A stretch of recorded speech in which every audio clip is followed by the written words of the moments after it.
yes, my sound is this, and that's who I am, but obviously I'm going to sound different when I play a Haydn trumpet concerto than I do when I play Joy Spring, you know.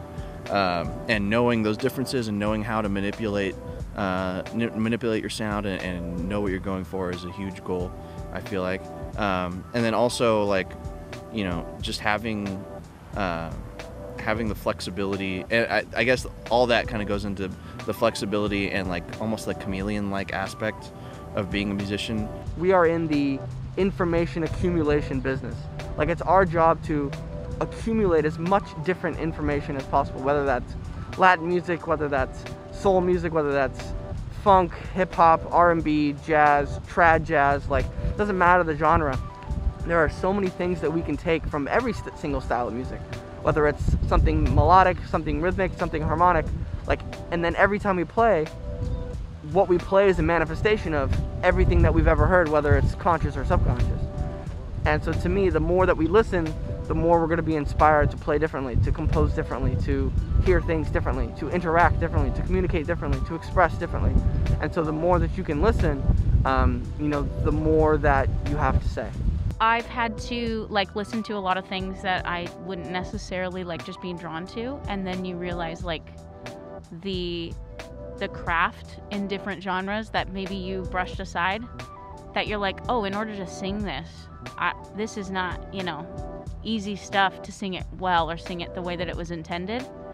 So whether it's something pop or R&B or Broadway, you know, or classical, like, I think it's nice to step into the different shoes and realize the kind of work of all the people that have brought it to where it is as a genre. So, but sometimes you're pleasantly surprised. You do like a wedding gig where you're doing like top 40 and you're suddenly like, man, people love this. I am connecting with people and it's fun and it's tough to like do it the way they want to hear it, which is like the record, you know. So I guess an appreciation for the other genres, that's what's fun about it for me. You have better instincts and more scenarios. Again, you don't pinhole yourself into one corner.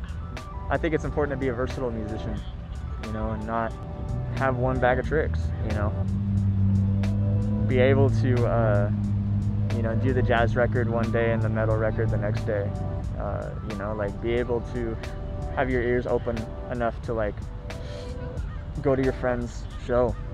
So tabla spilled over huge.